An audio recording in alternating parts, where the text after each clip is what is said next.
Namaste to everybody, and thank you for joining me today again. 16th mantra of ईश उपनिषद, इस पर हमने आज बात करनी है. उसके पहले क्योंकि पॉपुलर डिमांड मुझे आ गई है एंड आई एम सरप्राइज्ड कि इतने लोगों ने एक साथ एक ही चीज डिमांड की है कि स्वप्न पे बात की जाए, ड्रीम्स पर. तो ठीक है, यही करेंगे कि ईश उपनिषद के बाद और केन को शुरू करने के पहले बीच में हम स्वप्न पे बात करेंगे. एक वीक तो उस पे निकल ही जाएगा, मतलब एक सैटरडे संडे. उसके ज्यादा टाइम लगेगा कि नहीं लगेगा मैं नहीं बता सकता अभी. But I will present to you the views that are there in the Indian text, या हमारे भारतीय जो विचारधारा है मनोविज्ञान के ऊपर, मैं उसके ऊपर टेक्स्ट प्रेजेंट करूंगा. इसमें कुछ कमेंट्स योग दर्शन में है, थोड़े से कमेंट्स इसमें छांदोग्य में शायद हैं, या बृहदारण्यक उपनिषद में है, वहां से भी ले लूंगा. और कुछ इसमें 34th चैप्टर ऑफ यजुर्वेद जो है, जिसमें शिव संकल्प मस्तु के 6 मंत्र हैं, उसमें भी है.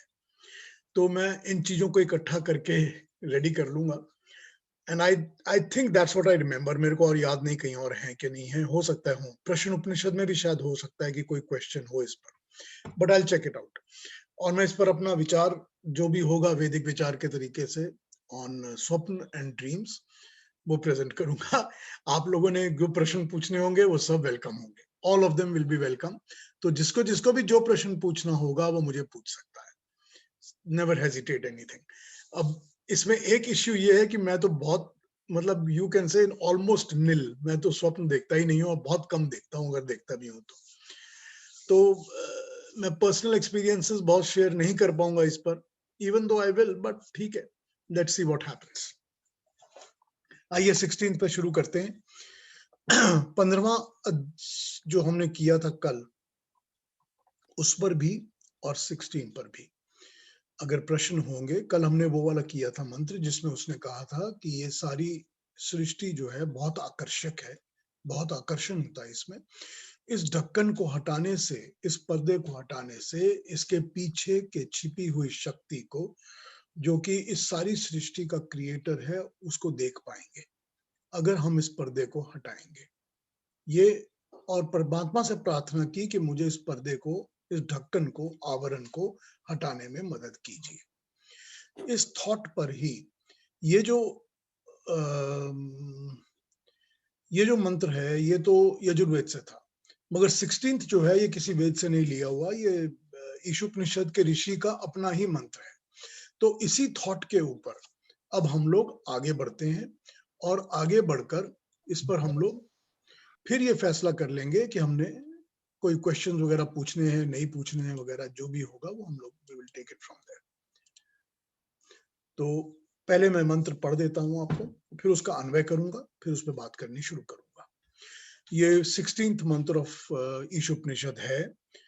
पूषेन्ने कर्षः, पूषेन्ने कर्षे, यम सूर्य प्रजापत्य व्यूह रश्मिन समूह, तेजो यत्ते रूपम कल्याणतम, तत्ते पश्यामि यो असावसौ पुरुषः, सो अहमस्मि, सो अस्मि, हमस्मि, अहमस्मि. तो इसको पहले पढ़ लेते हैं कि इसका अन्वय क्या बन रहा है. पूषण मतलब पुष्टि देने वाले, एकर्षे एक ही तरह के, यूनिक, अद्वितीय ऋषि, अनोखे, जो कि साक्षात दृष्टा, उस किस्म का ऋषि. यम चराचर जगत का नियम में रखने वाले, सारे जगत को नियम में रखने वाले, उसको यम.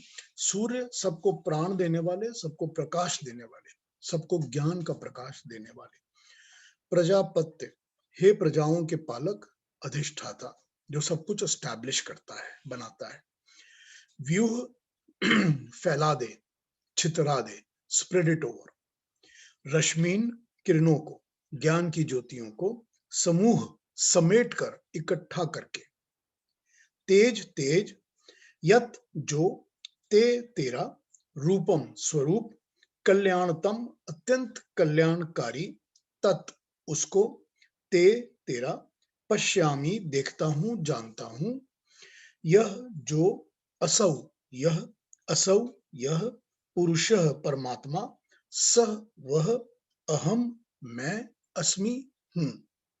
ये इसके शब्दों का अन्वय हो गया। अब इसके एक बार मंत्र का जो अर्थ डायरेक्ट ट्रांसलेशन है उसको देखते हैं, फिर डिस्कशन पे आ जाएंगे। हे पूषण पुष्टि देने वाले, एकर्षे ऋषियों में एक अनोखे यम नियमन करने वाले, नियम में बांधने वाले सूर्य, सारी सृष्टि को प्रचंड प्रकाशमान करने वाले, प्रजापत्य प्रजाओं के पति स्वामी, आपकी रश्मियों का व्यूह चारों तरफ फैल रहा है। उन्हीं रश्मियों के कारण प्रकृति के नाना रूप प्रकाशमान हो रहे हैं। मैं ये प्रकाश आपका न समझकर प्रकृति का समझ रहा हूं, और इसीलिए प्रकृति की ही को ही सब कुछ समझ बैठा हूं। आप अपनी रश्मियों को समेटिए ताकि मैं आपके तेजोमय कल्याणमय रूप के दर्शन कर सकूं।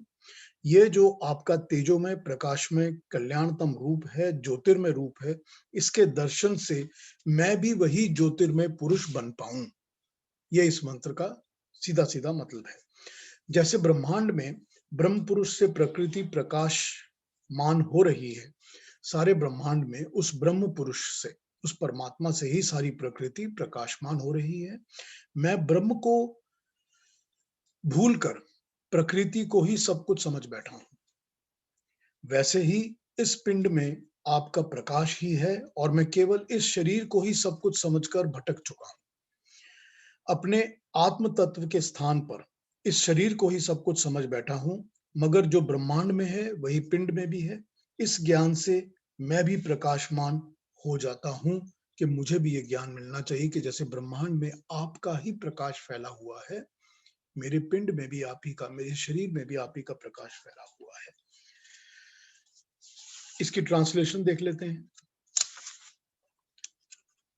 एक जो मैंने नॉर्मली इसमें ट्रांसलेशन यूज की हुई है वो पहले पढ़ लेता हूं। प्रजापति, हे Prajapati, spread the rays and gather them, spread the rays and gather them. O Pushan, the only seer, Yama, the only जज, Surya, the only enlightener, the light which is thy fairest form, I see it. I am what he, you are, son of that light, the Surya. ये उन्होंने translation English में की हुई है। मैं इसकी translation एक स्वामी सत्यपति जी थे, सत्यपति सरस्वती, मैं उनकी ट्रांसलेशन ले लेता हूँ इसमें। एक बहुत ही विद्वान हुए थे, क्या कहा जाए, वैदिक स्कॉलर कहा जाए तो ठीक रहेगा, पंडित गंगा प्रसाद उपाध्याय। आप लोगों ने कभी उनका नाम सुना होगा, पढ़ा होगा या नहीं, देखिए बहुत ही डीप, वो लिखते ही इंग्लिश में थे, वो सिर्फ इंग्लिश में लिखते थे, बहुत ही स्कॉलरली इंसान थे। मेरे पास कोई 3 या 4 उनकी किताबें हैं, तो मैं पढ़ता रहता हूँ। वो बहुत, ही was in the late 1800s and early 1900s में उनका कार्यकाल था। उसके बाद उनकी 1900 समथिंग में उनकी डेथ हो गई थी। उनके बेटे हैं ये सत्य प्रकाश, जिन्होंने फिर उपनिषदों की इंग्लिश वगैरह में ट्रांसलेशंस की हुई है। तो मैं उनकी ट्रांसलेशंस को यहाँ यूज कर लिया करता हूँ कभी कभी। आई फाइंड इट एप्ट, मतलब वो भटकाने वाली ट्रांसलेशंस नहीं है। ये मंत्र मैंने कहा आपको कि किसी भी वेद में नहीं है, यजुर्वेद में नहीं है। इस मंत्र का पर्पस, अभिप्राय यह है कि जैसे पिछले मंत्र में कहा था कि एक आवरण, एक ढक्कन, एक पर्दा हटाकर उस परमात्मा को पहचानो, यही यहाँ भी कहा गया है। मोटा मोटी एक ही बात है कि मैं इस पर्दे के सामने जो घट रहा है उसी को सारा सच समझ रहा हूं। उसके आकर्षण, चमक दमक को ही मैं परमात्मा समझ के बैठा हूं। इस प्रकृति के चमक दमक को, इस शरीर की सारी चेष्टाओं को, मैं सब कुछ यही समझ बैठा हूं। इसके पीछे मैंने देखा ही नहीं कभी। ये इसमें यही कहा गया है। आपकी जो रश्मियां हैं, जो प्रकाश है, जो तेज है, वो सारे व्योम में बिखरा हुआ है। सारे संसार में, ब्रह्मांड में, सारे व्योम में बिखरा हुआ है। वो प्रकाश आपका, वो तेज आपका, आप उनको समेटो, आप उनको समेटो ताकि मैं एक जगह पर उनको कॉन्सेंट्रेटेड रूप में देख पाऊं और उनको अपना सकूं, और मैं भी उस जैसा बन पाऊं।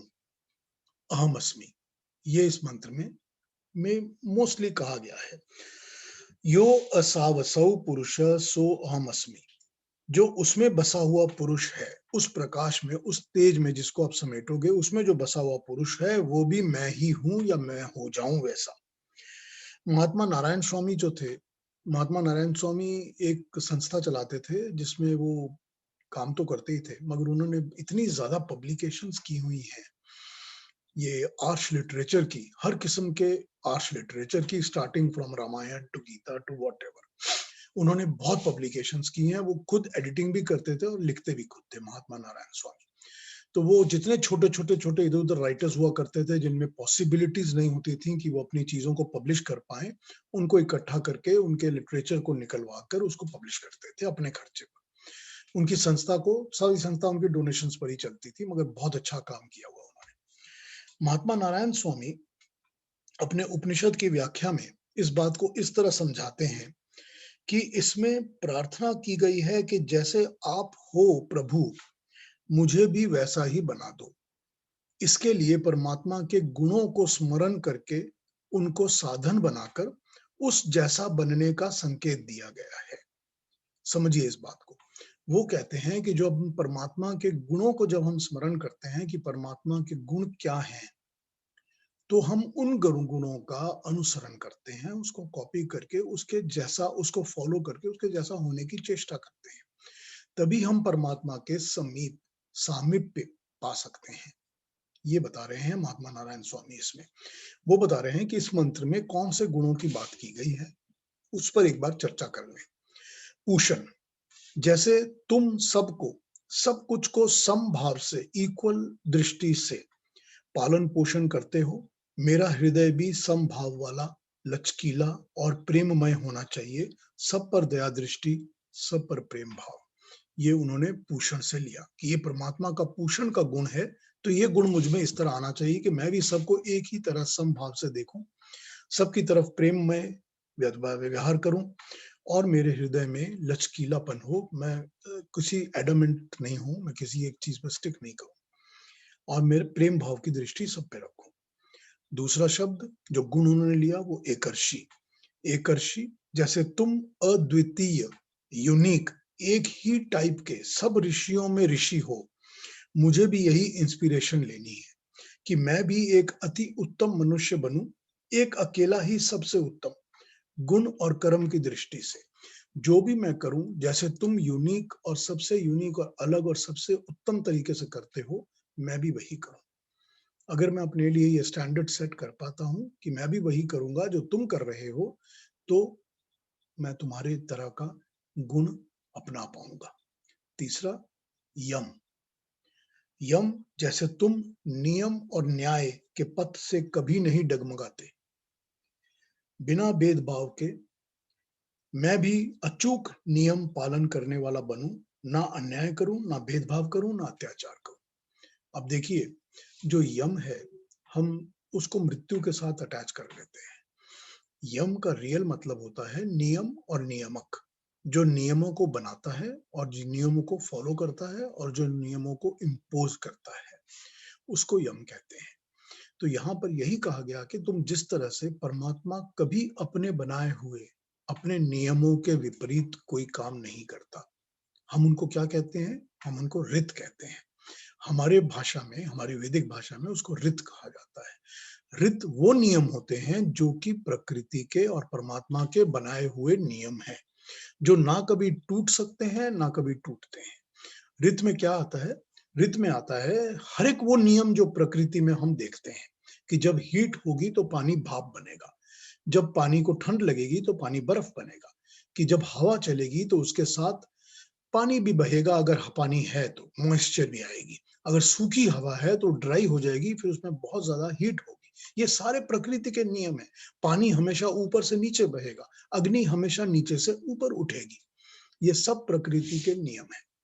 ये नियम हम सब के जीवन पर भी लागू होते हैं, उसी तरह कि हर शरीर में नियमित तरीके से सब चीजों का काम होगा। हर शरीर में रक्त का प्रवाह वैसे ही चलेगा, चाहे वो प्राणी शरीर है, चाहे जीव शरीर है। हर शरीर में एक मन और बुद्धि चलेगी। हर शरीर के अंदर खाना खाने की जरूरत होगी और खाना हजम होगा और उसी से उसका शरीर बनेगा। ये नियम है प्रकृति के बनाए हुए, जो सारे ब्रह्मांड में चलते हैं और हमारे अंदर भी चलते हैं। इसी नियम के हिसाब से परमात्मा का नियम है कर्म और कर्मफल, कि जो कर्म मनुष्य करेगा उसको कर्म करने की स्वतंत्रता दी हुई है। हालांकि जो जीव जंतु हैं उनको स्वतंत्रता नहीं दी हुई, वो वही कर्म करते हैं जो उनकी योनि करती है, उस योनि के हिसाब से ही वो कर्म करते हैं।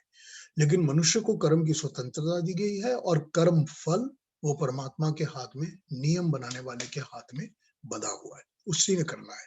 मगर फिर वही बात कि ना वो किसी को ज्यादा देता है ना अधिक देता है, उतना ही देता है जो उसके कर्म फल के हिसाब से देना है। वो न्याय बिल्कुल पूरा करता है, उसमें ना वो भेदभाव करता है कि इसको कम इसको ज्यादा दे दो, ना उसका कोई फेवरेट है कि आज ये मेरा फेवरेट है इसको ज्यादा दे दो, इसको मैं अच्छा नहीं लगता इसको मैं कम दूंगा, ऐसा कुछ भी नहीं है। ना वो कोई अत्याचार करता है, कभी डगमगाता नहीं है अपने नियमों में से। तो हमने ये इंस्पिरेशन लेनी है कि मैं भी इसी तरह का बनूं कि मैं सबके साथ समभाव रखूं, इक्वल दृष्टि रखूं, किसी के साथ मैं अन्याय न करूं, मैं किसी के साथ अत्याचार नहीं करूं, मैं कोई फेवरेटिज्म नहीं करूं किसी के साथ। तो ये क्वालिटी, यम की क्वालिटी हम अगर अपने गुणों में अपनाते हैं तो सोहम अस्मि, हम उसके तरह बन सकते हैं। चौथा चौथा सूर्य। सूर्य, जैसे तुम सारे ब्रह्मांड को ज्ञान, ज्योति, प्रकाश देने वाले हो, मैं भी अपने जीवन में अपने मनस, अपने मेंटल लेवल से अंधकार को दूर करके ज्ञान का प्रकाश प्राप्त कर सकूं, सत्य का प्रकाश साफ देखूं, समझने में कोई भूल नहीं करूं। जैसे सूर्य होता है वो इक्वली सभी पर एक ही प्रकार का प्रकाश देता है। वो ऐसा नहीं कहता कि मैंने आज पीयूष पे प्रकाश देना है और ज्योति पे नहीं देना या फलाने पे नहीं देना, ऐसा नहीं हो सकता। वो सब पे इक्वल प्रकाश देता है और उसके प्रकाश से ही सारी सृष्टि जीवंत हो उठती है। जब सूरज सवेरे उठता है तो उसके साथ साथ सारी सृष्टि में एक्टिविटी स्टार्ट हो जाती है। वो ज्ञान देता है, जीवन देता है और हमको अंधकार को दूर करता है। उसी तरह से हमको भी अपने मन के अंधकार को, अपने जीवन के अंधकार को, अपनी आदतों के अंधकार को दूर करना है। हमको प्रकाश लेना है और प्रकाश क्या होता है? प्रकाश सीधा ही सीधा तमसो मा ज्योतिर्गमय, ठीक है ना? कि हमको दूर अंधकार से हटाओ, हमको अंधकार से दूर करके हमको ज्योति की तरफ लेके चलो, प्रकाश की तरफ लेके चलो। बड़ा सीधा मैसेज होता है कि प्रकाश की सिमिली हमेशा ज्ञान के साथ की जाती है, कि जब ज्ञान नहीं होता तो मन जो होता है वो अंधकार में बैठा होता है। तो हमको ये प्रकाश चाहिए, हमको ये परमात्मा की तरह ज्ञान, हम भी उसी तरह के ज्ञानी बने, हम भी प्रकाशवान बने, सबके साथ हम उसी तरह व्यवहार भी करें और ज्ञान की तरफ, प्रकाश की प्राप्ति की तरफ हमेशा हमेशा अपने मन को लगा के रखें कि हमको अपने जीवन के अंधकार को दूर करना है, जैसे परमात्मा सारी सृष्टि में अंधकार को दूर करता है। अगला, नेक्स्ट, प्रजापति। प्रजापति सबका एक जैसे पालन करने वाला, एक जैसा ध्यान रखने वाला, सबका रक्षक, सबसे न्याय करने वाला, जितना जिसको देना है उतना ही, और प्रजाओं का स्वामित्व करने वाला। ये परमात्मा के प्रजापति के गुण हैं। प्रजा, उसकी प्रजा क्या है? उसकी प्रजा जड़ और चेतन सब कुछ है। उसकी प्रजा ये प्रकृति के पेड़ पौधे, जल, वायु, पहाड़, नदियां सब कुछ हैं, जिनको वो बड़े नियम से चलाता है। और उनकी प्रजा में हम मनुष्य और जीव जंतु, पक्षी, कीड़े मकोड़े सब हैं। हम सब उसकी प्रजा हैं। वो हम सब का ध्यान रखता है, हम सबको यथा योग्य जितना जैसा होना चाहिए वो देता है, जैसा शरीर चाहिए वो देता है, जैसी वाणी जिसको चाहिए वो उसी को वही देता है। जितनी वाणी कौवे को चाहिए वो उसको मिल जाती है, जितनी वाणी चींटी को चाहिए उसको भी मिल जाती है। सबको यथा योग्य देता है और उनकी क्षमता भी उसी हिसाब से देता है कि वो अपनी क्षमता के अनुसार काम कर सकते हैं। और सब के सब सृष्टि में कंट्रीब्यूशन करते हैं।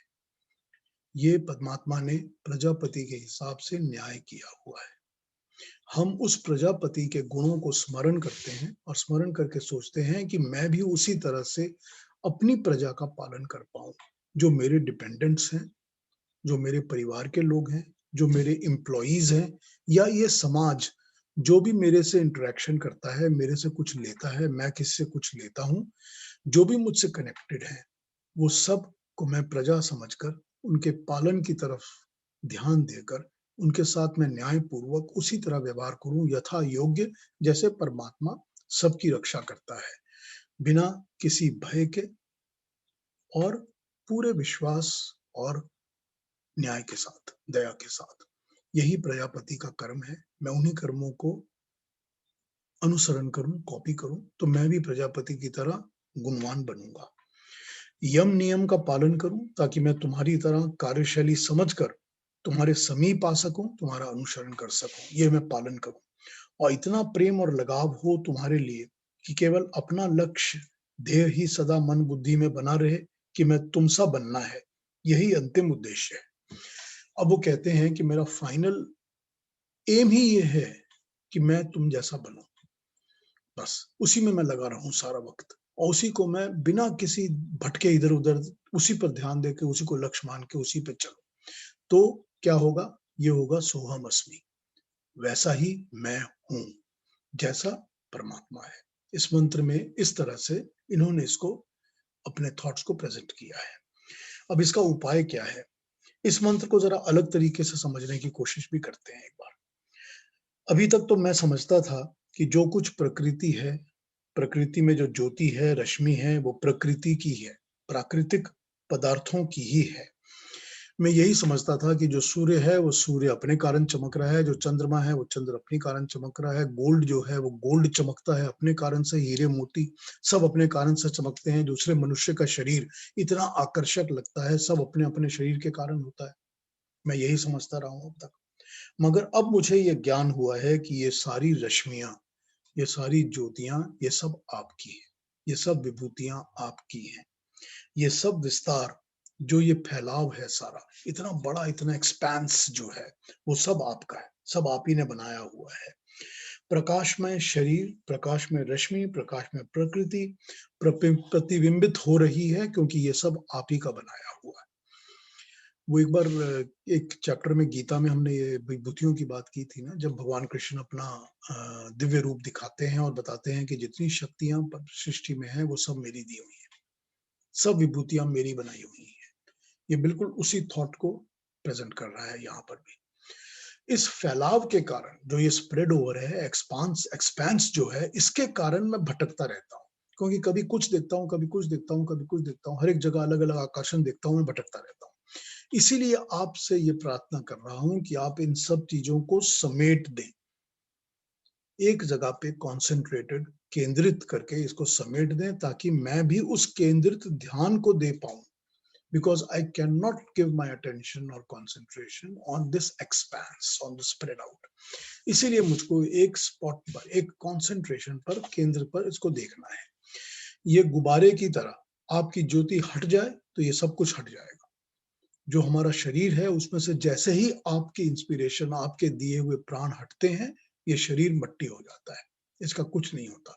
इसी तरह ये प्रकृति है, जैसे ही प्रकृति में से आपकी विभूति हटती है, ये प्रकृति एक गुब्बारे की तरह हवा निकल के फट कर नीचे करके गिर के बर्बाद हो जाती है, उसमें कुछ नहीं रहता। जैसे शरीर में से जब आत्मा हटती है तो मृत शरीर बस कूड़ा ही होता है और कुछ नहीं होता। जैसे आप सारे विश्व को परमात्मा रूप में थामे हुए हो, वैसे ही मैं आत्मा इस शरीर को थामे हुए हूं। इस तत्व को भूलकर मैं शरीर को ही सब कुछ समझ बैठा हूं। मैं आत्मा को भूलकर कि मेरे अंदर एक आत्म तत्व है, मेरे अंदर एक सोल है जो एग्जिस्ट कर रही है, जो इस शरीर को ओन करती है, चलाती है, मैं इसको भूल गया हूं। भूलकर मैं अपने शरीर को ही सब कुछ समझता हूँ। जैसे मैं प्रकृति को ही सब कुछ समझता हूँ, उसके पीछे की आत्मा यानी परमात्मा को नहीं मैं देख पाता।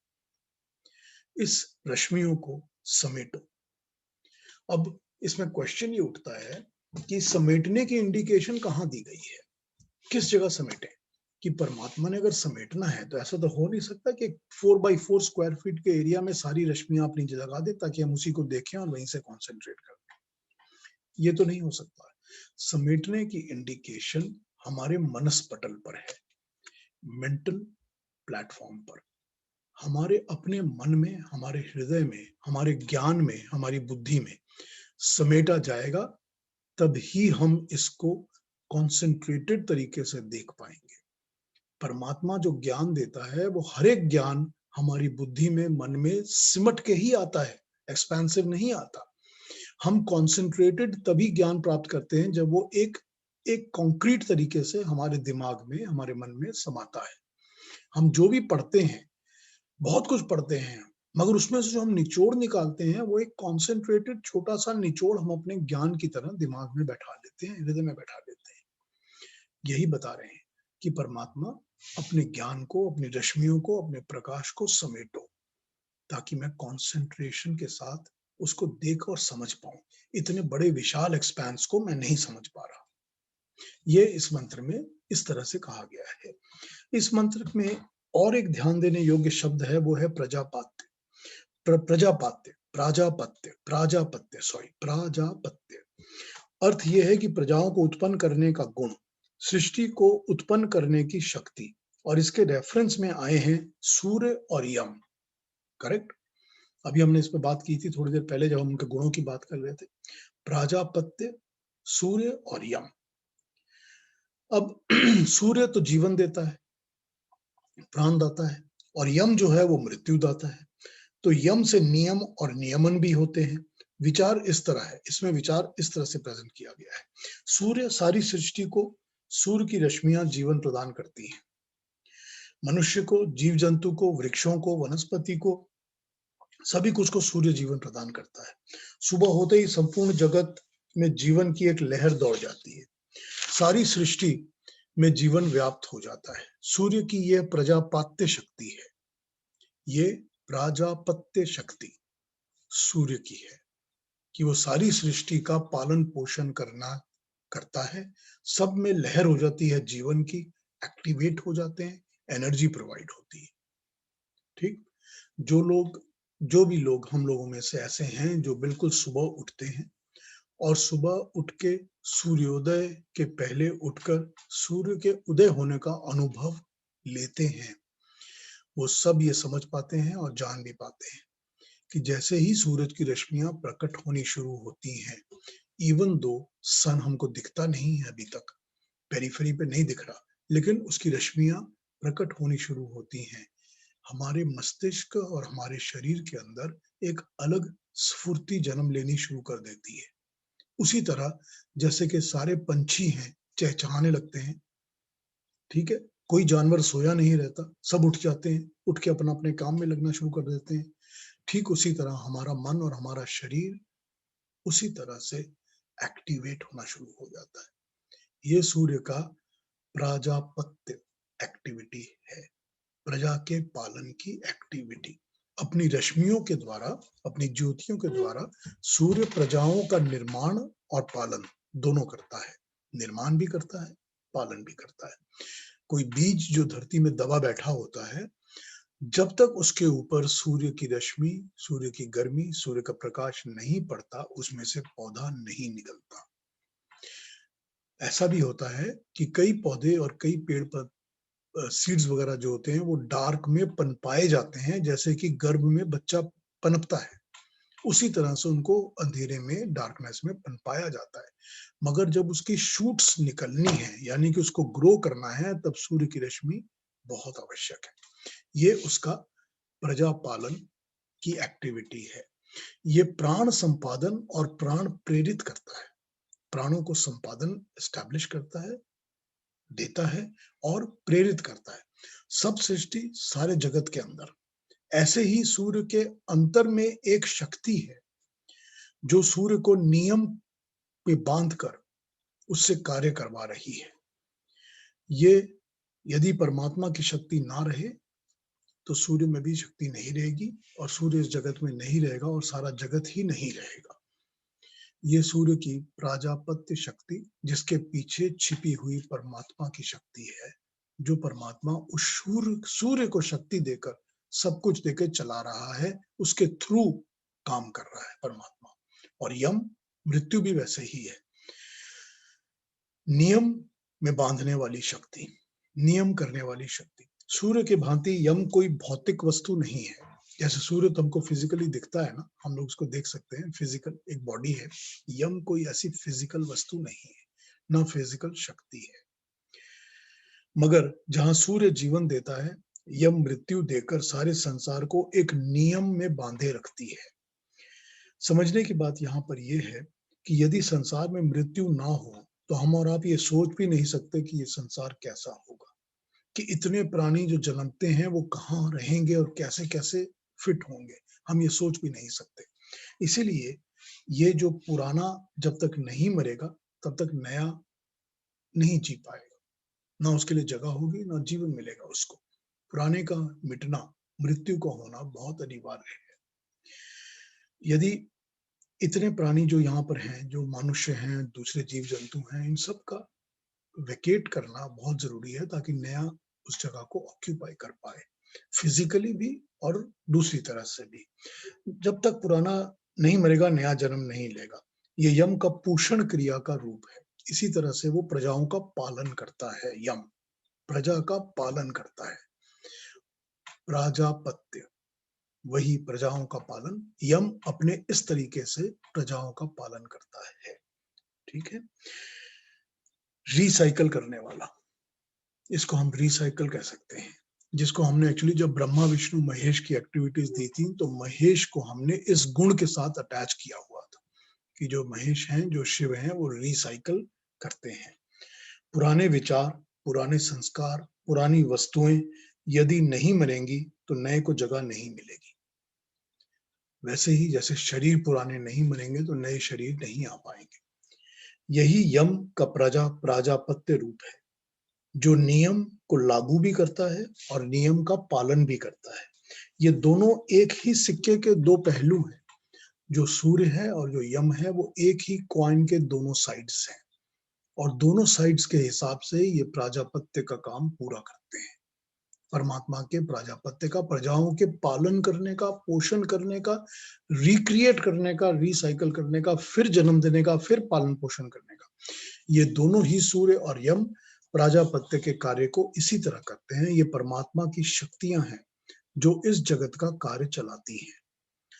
अनादि जीवन को प्रकृति के साथ जोड़कर सूर्य द्वारा जीवन और शरीर और उसमें प्राण दिलवाती है, फिर कर्मों में लगाकर नियमों में बांध लेती है। जो भी अनादि शक्तियां हैं, ठीक है, उनमें से जीवात्मा भी एक अनादि शक्ति है जो कि हमेशा रहती है, कभी हटती नहीं, कभी मिटती नहीं। वो जीवात्मा को एक शरीर के अंदर बांधना, ये भी एक नियमन, यम का काम है। ये एक नियम है। उस नियम के हिसाब से जिस शरीर में वो आत्मा जाती है वो बिल्कुल सिर्फ उसी शरीर के हिसाब से काम कर सकती है।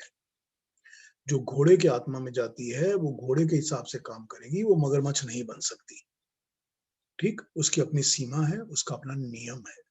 उसको हर आत्मा को जिस शरीर में वो जाती है उस शरीर के हिसाब से ही नियम पालन करके अपने कार्य में लगना पड़ता है। और कार्य करने की जितनी एनर्जीज हैं वो सारा सूर्य द्वारा इस जीवन में हमको मिलती है, हर एक को मिलती है, हर प्राणी को मिलती है। तो ये प्रजापत्य के नियम सूर्य और यम के रिप्रेजेंटेटिव हैं। इसको हमको समझना पड़ेगा। हम प्रजापति से कहते हैं कि अपने इस सच्चे प्रकाश में फैले इस स्वरूप को समेटकर मुझे मेरी आत्मा में, मेरे मन में इस चीज को दिखाओ ताकि मैं सच्चे स्वरूप का धारण कर सकूं और आपको फॉलो करके वैसा ही बन सकूं।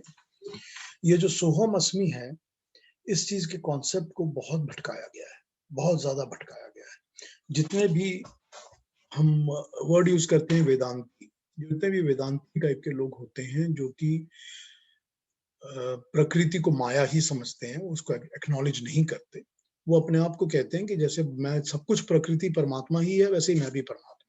सो वो सोहम अस्मि को इस तरह भटका के ले जाते हैं कि मैं ह्यूमन तो हूं पर मैं हूं परमात्मा, क्योंकि मेरी आत्मा भी परमात्मा है। तो यहाँ पर ये भटकने वाली बातें हैं। तो सोहम अस्मि को समझना पड़ेगा कि यहाँ पर किस तरह से यूज किया गया है, स्पेशली इस ईश उपनिषद के मंत्र पर। सारा का सारा ईश उपनिषद ईश्वर की और ईश्वर की महिमा के ऊपर ही है। उसी को नाम है ईश उपनिषद, क्योंकि सारा कुछ उसी की महिमा पर है। आप सरप्राइज हो जाएंगे अगर आप कभी सारे बाकी के 10 उपनिषद पढ़ेंगे तो आप देखेंगे कि कई जगह रेफरेंसेस में ईश उपनिषद के मंत्रों को बिल्कुल हूबहू उतार के रख दिया गया है कि दिस इज द अल्टीमेट। वो सारे के सारे उपनिषद जो हैं 10 उपनिषद, वो ईश उपनिषद से इंस्पिरेशन लेके इसी तरह से चलते हैं और उसी थॉट को एक्सपैंड करते हैं। और एक्सपेंशन करते-करते जहाँ उनका दिल करता है, जहाँ जिस ऋषि का दिल किया वो वहाँ पर एक्सपैंड करके चला गया। ये हर एक उपनिषद ने ऐसे ही किया हुआ है। जब हम केन पढ़ेंगे तो उसमें भी हम देखेंगे कि उसी तरह है। बहुत रेफरेंसेस ईश उपनिषद की आएँगी, बिल्कुल डायरेक्ट आएँगी। तो ये इस मंत्र में जो सोहम अस्मि है, उसका पर्पस है कि मैं आपकी तरह आपका अनुसरण करके आपके जैसा बन पाऊँ, जितनी मेरी लिमिटेशंस हैं उसके अंदर। ये यहाँ पर सोहम अस्मि का अर्थ किया गया है। तो इस मंत्र को, इसके विचार को अब मैं यहाँ रोकता हूँ। यही इस मंत्र का सारा पर्पस है। हालाँकि ये 15th की एक्सटेंशन ही समझा जा सकता है, क्योंकि वहाँ भी यही कहा था कि जो प्रकृति है, वो इतनी आकर्षक है कि उस प्रकृति के बियॉन्ड देख पाना ही मुश्किल हो जाता है। इसीलिए मैं परमात्मा को पहचान नहीं पाता, क्योंकि वो इस प्रकृति के आकर्षणों के पीछे छुपा हुआ है और मैं इन आकर्षणों में ही भटकता रहता हूँ। यही इस पर्पस को इस मंत्र में भी बताया गया है कि हे परमात्मा, ये जो तुम्हारे इतने आकर्षण हैं, इतनी ज्योति है और तुम्हारे जो ये गुण हैं, मैं उन गुणों का अनुसरण कॉपी करते हुए, मैं उन्हीं गुणों को कॉपी करते हुए जो मैंने इस मंत्र में मेंशन किए हैं, उन्हीं को कॉपी करते हुए, मैं तुम्हारा अनुसरण करते हुए, मैं तुमको सच्चे स्वरूप में पहचान पाऊँ। सच्चे स्वरूप में कैसे पहचान पाएँगे? एक टीचर जो होता है, उसका सबसे सच्चा और अच्छा शिष्य या उसका स्टूडेंट कौन होता है? जो 100% टीचर की क्वालिटीज़ को अडॉप्ट कर पाता है और उसी के द्वारा सिखाए गए ज्ञान पर आगे चलता है। वही उस टीचर का नाम रोशन करता है। इसी से लोग कहते हैं कि हाँ भाई, ये इंसान इतना अच्छा है, इतना ज्ञानी है, इसके ये टीचर थे। इस तरह कहा जाता है ना। उसी तरह से जब मैं गुणों को कॉपी करूँगा, परमात्मा के गुणों का अनुसरण करूँगा, उन्हीं के गुणों को फॉलो करूँगा, उन्हीं के गुणों को एडॉप्ट करूँगा, तो मैं उनके जैसा बन पाऊँगा। यहाँ पर यही पर्पस है सारा। सारी बात यहाँ पर यही बताई गई है कि मैं जब परमात्मा के गुणों का अनुसरण करूँगा, मैं जब उनको फॉलो करूँगा, तो मैं परमात्मा की तरह वही सोहम अस्मि, उनके जैसा बन पाऊँगा। I will be almost like he is. ये यहाँ पर यही बात बताई गई है। तो ये सारा इसका मैसेज था आज के 16वें मंत्र का। अगले हफ्ते हम 17 और 18 पे बात करेंगे। फिर they are a little deep but very interesting. दोनों के दोनों मंत्र बहुत इंटरेस्टिंग हैं। अब आज की बात में अगर किसी से कुछ कहना हो तो मुझसे बात कर सकते हैं। We can talk about whatever you want to. कोई क्वेश्चन हो तो पूछ लीजिए। जी, जी अ, केतन जी। नमस्ते पीयूष, मुझे पिछले हफ्ते में जो बातें आपने बताई हैं, उस पर एक बात करनी है कि आपने कहा है कि जैसे जकड़ और पकड़ होती है तो मृत्यु में कष्ट होता है, और अगर जी, जकड़ और पकड़ हल्की हो जाए तो मृत्यु में कष्ट नहीं होता। जी। तो मैं इस if I stretch this to an extreme, क्या मैं ये कह सकता हूँ कि मृत्यु के समय हमारे जो प्रिय हैं, बच्चे हैं, भाई-बहन हैं, माता-पिता हैं, अगर वो हमारे पास न हों, तो हमारी मृत्यु आसान से होगी, पीसफुल होगी, और अगर वो हमको घेरे हुए हैं हमारी मृत्यु शैया के ऊपर, तो हमें जाते-जाते भी बहुत कष्ट होगा। दिस नहीं, is a I stretch. Don't think this is the right way of thinking, क्योंकि कारण ये है कि अगर हमको अपने अंदर से, मन से और बुद्धि से ये समझ में आ गया है कि ये सब चीज़ें हमसे छूटनी ही हैं और इनके साथ में प्रेम पूर्वक हाथ हिला के बाय-बाय करके भी जा सकता हूँ। मेरे को इनके अटैचमेंट्स की ज़रूरत नहीं है हुँ, हुँ। और मुझे ये पता है कि ये सारे विश्व के बंधन जो हैं, रिश्ते आदि जो हैं, सब कुछ इस शरीर के साथ अटैच्ड है। इस शरीर के राइट। जाते ही ये सारी रिश्तेदारी खत्म हो जाएगी। ये जो मेरा बेटा है, जो मेरा पिता है, जो मेरा भाई है, सब मेरे इस शरीर के साथ अटैच्ड है, क्योंकि ये शरीर इन रिश्तों को निभा रहा है। लेकिन शरीर का अंत होना ज़रूरी है। मैं जानता हूँ ऐसे लोगों को, जो मृत्यु शैया पर मुस्कुराते हुए, हाथ हिला के बाय कहते हुए चले जाते हैं। हुँ, मैं जानता हूँ। उनको उनके आस-पास लोग खड़े रहते हैं, इसीलिए तो उनको बाय कह रहे हैं। लेकिन वो वहां पर होता ये है कि वो मृत्यु के लिए उनके पास ये नहीं है कि हाय मेरे को ये भी पकड़ना था, वो भी पकड़ना था, इसको भी देखना था, मैं अभी नहीं जा सकता। ये नहीं है, ये वहां पर नहीं है। एक पुराणों में कहानी आती है, अब मुझे नहीं याद कौन से पुराण में है, पढ़ी हुई है मैंने, पर पुराणों में एक कहानी आती है जो ये कहती है कि फलाना फलाना एक इंसान था, तो उसके पास यमराज आए, उन्होंने कहा कि तुम्हारा टाइम हो गया जाने का, तुम चलो। तो उसने हाथ जोड़ के कहा कि नहीं, थोड़े दिन और दे दीजिए, अभी तो मेरा बेटा बड़ा हो रहा है, मैं इसका कम से कम इसको एस्टैब्लिश कर दूं, अपने बिजनेस में लगा दूं, ताकि अपना ध्यान रख सके, परिवार का ध्यान रख सके, तब मुझे ले जाइएगा। तो यमराज ने कहा ठीक है, मैं और 3 साल बाद आता हूँ। तो 3 साल बाद जब आए तो उन्होंने कहा नहीं, अभी तो बेटा बिजनेस में बैठा ही है, अभी मैं इसका ब्याह कर लूं, जरा शादी वादी देख जाऊं, तब आप मुझे ले जाइएगा। तो यमराज फिर वापस आ जाते हैं 2 साल बाद। फिर वो कहता है कि नहीं देखिए, शादी तो मैंने कर ली, पर इसका तो परसों ही बच्चा पैदा हुआ है, तब मुझे तो ये अपने अपने पोते को तो देखने दीजिए, मुझे तो इसका पालन पोषण करना ही। देखिए, जकड़ जो है ना, उसकी कहीं एंड नहीं है। राइट, आप जितना इन्वॉल्व होना चाहेंगे उतने इन्वॉल्व होते जाएंगे, लेकिन जब ये समझ में आ जाएगा कि ये जकड़ जकड़ ही है, इसके बियॉन्ड कुछ नहीं है और इसमें कुछ रखा नहीं है, ये छूटना ही है। जो चीज छूटनी ही है, या तो उसको फोर्सफुल एनविक्शन कराया जाए, तब तो होगा कि भाई मुझे बहुत कष्ट हुआ, मुझे फोर्सफुली एनविक्ट एविक्ट करके वहां से बाहर निकाल दिया गया, और या वॉलंटरी एविक्शन हो कि भाई मुझे पता ही है कि मैंने छोड़ना है, तो बड़े आराम से मैंने इस घर को छोड़ा, नए घर में चले गए। ये तो ये that is all it is. तो जहां तक पकड़ और जकड़ रहेगी, वहां कष्ट रहेगा, क्योंकि छोड़ना चाहेगा नहीं मनुष्य, और फोर्सफुली छोड़ा जाएगा। जब फोर्स नहीं रहेगी और लगेगा हाँ मुझको छोड़ना है, मेरी मर्जी है, स्वयं मैंने जाना है, तो बिल्कुल तैयार बैठा रहेगा कि हाँ ठीक है, नो प्रॉब्लम, जब दिल करे आप ले जाइए मुझे। ये यही इस जकड़ और पकड़ का मैसेज था। ठीक है ठीक है, थैंक्स। जी। और प्रश्न, कोई और क्वेश्चन? हाँ, पीयूष, जो आज आपने शब्द यूज किया था सोहम समथिंग, वो I couldn't understand that, what was that? Soham का सीधा मतलब होता है कि दैट आई एम। ठीक है, आई एम, सो अहम, वो मैं हूं, दैट आई एम। ठीक है, सीधा मतलब यही है। तो सोहम को हम यूज करते हैं, जो मंत्रों में या दूसरी जगहों में यूज करते हैं, वो यूज करते हैं कि जो भर परमात्मा है वो मैं भी हूं, सोहम अस्मि, मैं भी वही हूं जो परमात्मा है, इस तरह यूज करते हैं। तो सोहम अस्मि, हाँ, तो उसी तरह यूज करते हैं, जैसे लोग ओम का उच्चारण करते हैं, वैसे ही लोग सोहम का भी उच्चारण करते हैं। जब मेडिटेशन में बैठते हैं तो कई बार लोग सोहम से मेडिटेशन करते हैं कि दैट आई एम। तो वो that I am is a belief that we can plant in our mind so that we become like him, ये उसका पर्पस है। तो ये सोहम को इसी तरह समझना पड़ेगा, ये नहीं हम समझ सकते कि सोहम को हम ये समझ लें कि मैं परमात्मा बन गया हूं वो भटकाने वाली बात है। तो यहाँ सोहम ये है। ठीक है, ओके, थैंक्स। जी जी, ये जो यस, सोहम अस्मि असल में संधि छेद करे तो सह अहम अस्मि। यस, करेक्ट, सह इज भगवान, वो मैं हूँ। बिल्कुल बिल्कुल करेक्ट। क्योंकि हम बोलते हैं ना सोहम अस्मि, तो कंफ्यूजन हो जाती है, हाँ, और संधि छेद कर ले तो ये थोड़ा आसान हो जाता है समझने के लिए। बिल्कुल करेक्ट, वो मैं हूं, दैट आई एम, बिल्कुल जी। सबको नमस्ते। नमस्ते मनीषा। हाँ, नमस्ते पीयूष। मुझे वो हमारा गायत्री मंत्र का अनुवाद याद आ रहा था अभी।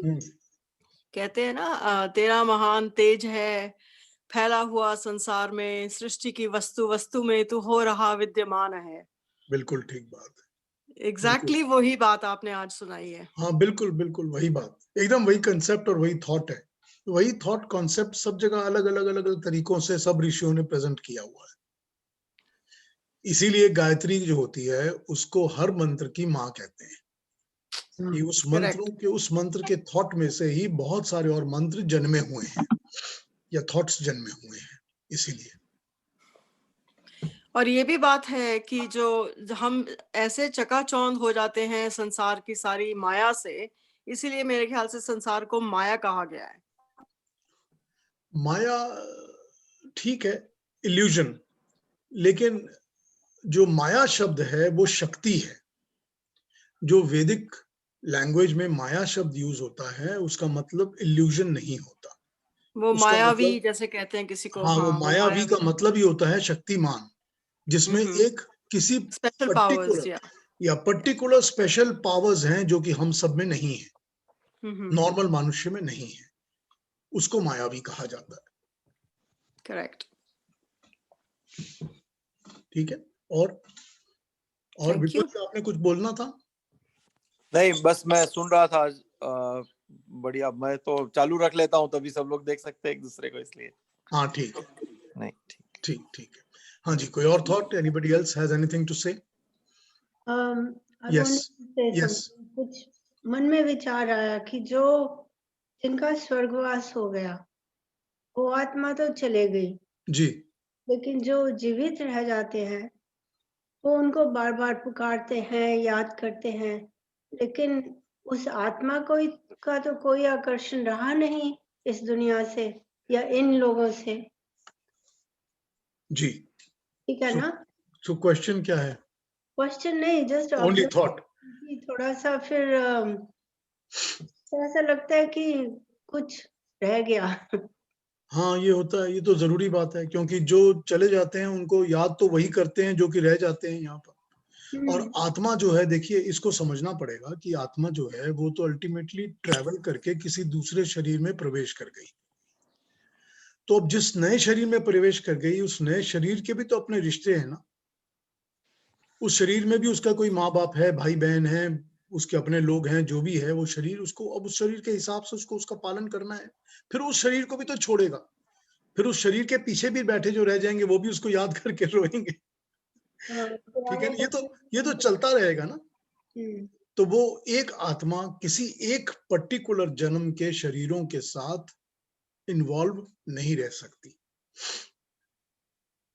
ये हमारा मोह है ना, ये हमारा मोह है उनके प्रति कि हम उन्हें जाने ही नहीं, हम नहीं चाहते कि वो जाएं और हम उन्हें जाने नहीं दे सकते, तो हम उन्हें याद बार बार करते हैं क्योंकि हम चाहते हैं कि हम उन्हें अपने हृदय में बसा के रखें। लेकिन ये हमारा मोह है। मोह भी है, सम्मान भी है, सम्मान भी कह सकते हो, जरूरत भी कह सकते हो। कई जगह जरूरत होती है कि ये इंसान रहे तो मेरा काम पूरा होता रहेगा, सब कुछ। तो इसमें वैसे तो शरीर होता है जिसको हम एक्चुअली मिस करते हैं, वो तो शरीर ही है ना। हाँ, नहीं, ह्यूमन क्वालिटीज भी तो होती है ना सबकी यूनिक। तो वो तो ठीक है, those are whatever he has left behind. But जाने वाले का तो हम शरीर ज्यादा मिस करते हैं, जब उनको देखते हैं फोटो में या उनकी कोई बात कहीं है तो वो ज्यादा मिस करते हैं। नहीं, लेकिन अगर केवल शरीर होगा तो उसमें तो कोई आकर्षण नहीं है। ऑब्वियसली शरीर में जो आत्मा है उसी को आप चाहते हैं। It can't just be the body, क्योंकि आप शरीर को तो कुछ मानते नहीं है। शरीर में जो आत्मा है उस मनुष्य की, उसी को तो आप चाहते हैं ना, उसी के प्रति आकर्षित हैं। नहीं, उसी के प्रति मोह है। ये दोनों बातों का समन्वय ये है कि मिस तो हम फिजिकल बॉडी को करते हैं क्योंकि फिजिकल बॉडी ही हमको हमेशा दिखती है, उसी के साथ हम इंटरेक्शन करते हैं, इसीलिए हम मिस तो फिजिकल बॉडी को करते हैं। लेकिन वो फिजिकल बॉडी एक यूनिक कैरेक्टर है जिसके कैरेक्टर के साथ हमारा रिलेशनशिप है, because the particular person is like this what he is. तो उसको भी हम मिस करते हैं क्योंकि फिर उसके उस पर्टिकुलर इंडिविजुअलिटी को हम मिस करते हैं। बॉडी भी मिस करते हैं, उसके कैरेक्टर, उसकी इंडिविजुअलिटी को, उस इंसान को भी मिस करते हैं। तो मुझे इसमें एक बात पूछनी है कि कई लोग हर साल श्राद्ध मनाते हैं और जो चल बसे हैं उनकी किसी तरह से भी पूजा करते हैं, तो उनको तो पता भी नहीं है कि हम जिनको छोड़ गए हैं वो हमारी पूजा कर रहे हैं। उनको तो ज्ञान। देखिए, वैदिक लिटरेचर में श्राद्ध मनाना कहीं पर भी वैलिड नहीं है। किसी किस्म का कोई श्राद्ध वैदिक लिटरेचर में वैलिड नहीं है, नहीं करना चाहिए। श्राद्ध वो है, एकदम डिस्क्राइब करके इसको बताया गया है, श्राद्ध वो है कि आप अपने जीवित माता पिता की, गुरुजनों की, बड़ों की सेवा करें। श्राद्ध वो है कि वो जो ज्ञान देते हैं उस ज्ञान का अनुसरण करके, उसका पालन करके, उसको अपने जीवन में ढालें, तो आप सच्ची श्रद्धा उनकी तरफ दिखा रहे हैं। जब श्राद्ध सच्ची श्रद्धा दिखाएंगे तो वो श्राद्ध होगा। और श्राद्ध ये है कि जब वो चले गए हैं तो उनके द्वारा दी गई शिक्षाओं का पालन करें, जो जीवन का उन्होंने आपको तरीका सिखाया उसका अनुसरण करें, उसका पालन करें, और उनको स्मरण करके हमेशा थैंक्स कहें कि आपके कारण हमको जीवन में ये मिला, ये ज्ञान मिला, या ये जो भी मिला वो आपके कारण हमको मिला है। ये श्राद्ध है। इसी तरह से वैदिक लिटरेचर में श्राद्ध को डिस्क्राइब किया गया है बिल्कुल क्लियरली।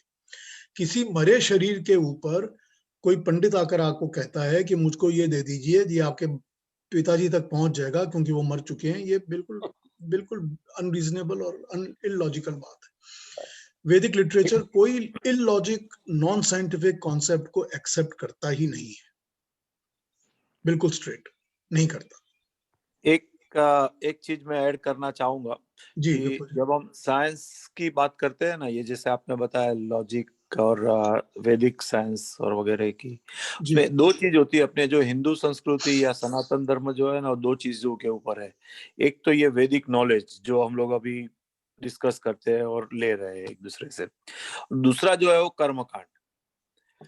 जो कर्मकांड है ना, वो भी एक प्रकार का, उसमें भी एक प्रकार के लॉजिक बसे हुए। अभी हम लोग किस तरीके से करते हैं आज की तारीख में वो एक अलग बात है, लेकिन कर्मकांड की भी एक प्रकार की अपनी शक्ति मानी जाती है और एक प्रकार की उसका वो भी एक रास्ता माना जाता है कि भी जिससे वो जीव का उद्धार होता है या मोक्ष होता है या वो कुछ। हम लोग उसका डिस्कशन नहीं कर रहे इसलिए उसका खंडन नहीं करते यहाँ पर। लेकिन मैं एक बात बोलता हूँ कि भाई ये जो श्राद्ध वगैरह जो है ना, वो कर्मकांड का विषय है, वो वेद में कभी नहीं आएगा। लेकिन जब कर्मकांड का कोई डिस्कशन करने वाला अगर मिलता है तो वो आदमी वो अपने को समझा सकता है कि क्यों श्राद्ध करना चाहिए या क्यों नहीं करना चाहिए। क्योंकि मैंने एक डिस्कशन ये, जब भी मेरे पिताजी का श्राद्ध नासिक में था तभी हमने किया था ये चीज के ऊपर डिस्कशन, और कभी अलग से बात करेंगे उसकी अगर कोई टॉपिक वैसा निकला तो। लेकिन उसमें उसने बहुत कुछ अच्छे से समझाया था कि क्या है करके, ये कर्मकांड क्यों है और क्यों नहीं है। वो कर्मकांडी ब्राह्मण था और वो कर्मकांडी जनरेशन से थे, तो उनकी शायद एक बात अलग होगी, ये मेरा सोचना था। बाकी तो नहीं, आप ठीक कह रहे हैं कि उसके पीछे एक विद्या और ज्ञान तो है। हाँ, ये दूसरी बात है कि उस विद्या और ज्ञान को हम प्रॉपर तरीके से ना फॉलो कर रहे हैं, ना समझ पाते हैं। सही बात है। लेकिन उसमें एक चीज मैं आपको बिल्कुल मुझे ध्यान में आ गया, क्योंकि हमने अभी रिसेंटली गीता के ऊपर खत्म किया है प्रवचन। भगवान कृष्ण बड़ी क्लियरली गीता में ये कहते हैं कि ये जो कर्म कांडी आज, मतलब आज से 5200 साल पहले, कि आज से 5200 साल पहले कि ये जो कर्म कांडी लगे हुए हैं कर्म कांडों को करने में, ये भटकाने वाली चीज है, इसके पीछे मत पड़ो। तो इसका मतलब सिंपल है कि कर्म कांड का जो स्वरूप है वो 5200 साल पहले भी बिगड़ चुका था, तो वो बिगड़ा हुआ ही चला आ रहा है। उसका सच्चा स्वरूप कुछ देखिए, बिना साइंटिफिक सपोर्ट के वो हो नहीं सकता, वरना वो हमारी सोसाइटी में आता ही ना। ये ठीक है कि उसकी पूरी समझ हमको नहीं है और हम उसको पूरी प्रॉपरली फॉलो नहीं कर पा रहे हैं। तो ये दिस इज वेरी ट्रू, हमको ये इसी तरह से समझना चाहिए। कोई जो चीज फॉलो करनी हो पद्धति के हिसाब से, परिवारों में चल रही है, सोसाइटी में चल रही है, करिए, उसमें कोई ज्यादा आर्गुमेंट्स की और लड़ाई झगड़े की जरूरत नहीं है। और ज्यादा करके कर्मकांड जो है वो हम लोग शादी में या किसी का कोई ये मर जाते हैं तो वो करते हैं, बरोबर है। तो उस वक्त अगर कोई आर्ग्यूमेंट करने से अच्छा वो एक फॉलो कर लिया। और कोई ग्रीडी इंसान से बच के, अगर जैसे कोई ब्राह्मण होता है कि नहीं मुझे इतने पैसे दो तो ये कर्मकांड होगा, वैसे करने के बजाय कोई सिंपल तरीके से कर लिया, जैसे आर्य समाज वगैरह जो भी लोग करवाते हैं, तो वो सब बात से कर नहीं, लिया। इसमें बड़ी सिंपल चीज है ना कि सारा कुछ तो इंसान का अल्टीमेटली अपने मन से, अपने ज्ञान, अपनी बुद्धि से है ना। राइट, वही है ना सारा कुछ। तो अगर हम अपनी बुद्धि और ज्ञान और मन से ही अपने पूर्वजों को, अपने बड़ों को श्रद्धा दे रहे हैं, तो that is what the purpose is. Purpose तो वही है, चाहे आप फिजिकली उसको करके उसके बहाने से करें या डायरेक्टली करें। लेकिन उसका अल्टीमेट मैसेज ये है कि जब आप श्रद्धा करते हैं अपने माता पिता की जो जीवित हैं, अपने गुरुजनों की, अपने बड़ों की, सबसे बड़ा श्राद्ध वही है।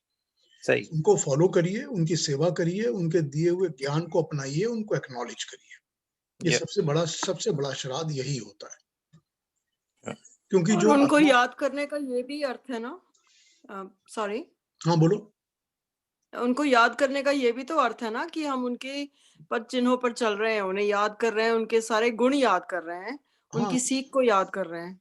वही तो मैंने बताया ना कि उनको फॉलो करो, तो उनके वो श्रद्धा वही होती है जब हम उनको फॉलो करके उनके अनुरूप उनके दिए हुई शिक्षा और ज्ञान को हम फॉलो करके अपने जीवन में उतार रहे हैं थैंकफुली। वही श्राद्ध है ना, वही चीज है अल्टीमेटली। जो आत्मा डिस्कनेक्ट होके चली जाती है, वो आत्मा आपके साथ जब वो दूसरे शरीर में आ जाती है तो वो आपके साथ कम्युनिकेट नहीं कर सकती। ठीक है। You want to say something, हीरा जी? हाँ जी, मैं कह रहा था, ये मुझे ऐसा लगता है, सच है या नहीं मुझे मालूम नहीं, श्रद्धा थी, उसका बिगड़ते बिगड़ते नाम बन गया श्राद्ध।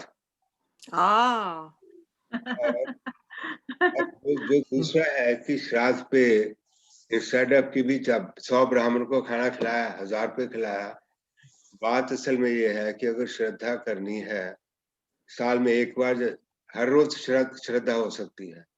ये जरूरी नहीं है कि 1 साल के बाद ही हो, लेकिन साल के बाद भी करनी है। तो सवाल ये है कि सभी परिवार बैठ के उनके गुणों को याद करके, उनमें क्या क्या क्या उन्होंने सिखाया और क्या हमें सीखना चाहिए, ये एक बात करके वो श्राद्ध हो जाएगा। लेकिन ये जरूरी नहीं है कि उसमें इतना पैसा नहीं देंगे तो श्राद्ध वहां तक नहीं पहुंचेगा, क्योंकि वो आत्मा तो है ही नहीं अब वहां। शरीर तो चला गया और आत्मा कहीं और चली गई। आत्मा आपके वो पैसों के लिए वेट नहीं कर रही कि भी पीयूष या कश्यप या कोई हमें 1000 रुपया भेजेगा, नहीं। तो श्रद्धा ये है, उनके गुणों को याद करें, उन्होंने कोई अच्छा काम किया है उसको आगे बढ़ाएं।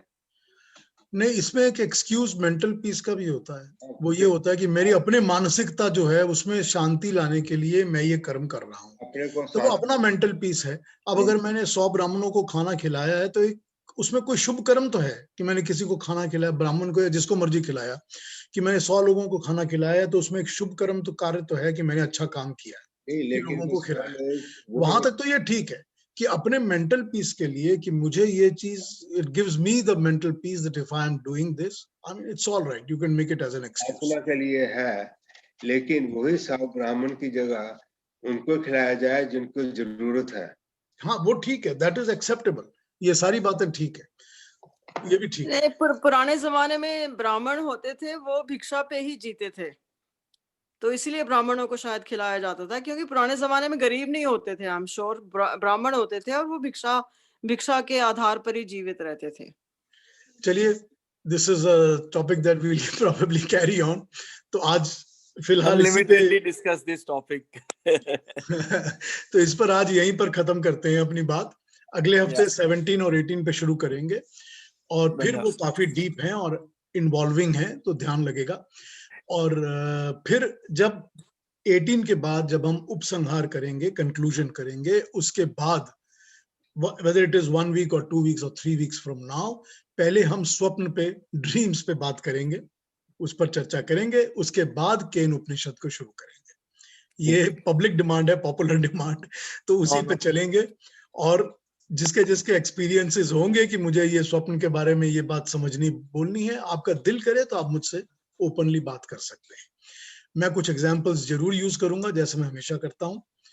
और ऐसा भी होता रहा है कि मुझे बहुत से लोग अपने स्वप्न बताकर पूछते रहे हैं, इसका क्या मतलब, उसका क्या मतलब। So I will pick up some references from here there and will talk about it. और उसमें जो हमारा वैदिक थॉट है स्वप्न के पीछे, मैं वो भी प्रेजेंट करूंगा कि उसमें हमारा थॉट क्या है, कि क्यों और कैसे क्या है। So we will take it from there. But अभी हम ईशुपनिषद पर हैं और अगले हफ्ते में ईशुपनिषद पर रहेंगे, तो 17 और मंत्र अगले हफ्ते पिकअप करेंगे। तब तक के लिए सबको मेरा आशीर्वाद, सबको मेरी प्रणाम। Thank you for joining me. बहुत बहुत धन्यवाद। थैंक यू, बहुत बहुत धन्यवाद। बहुत बहुत सबको नमस्ते। Thank you. नमस्ते।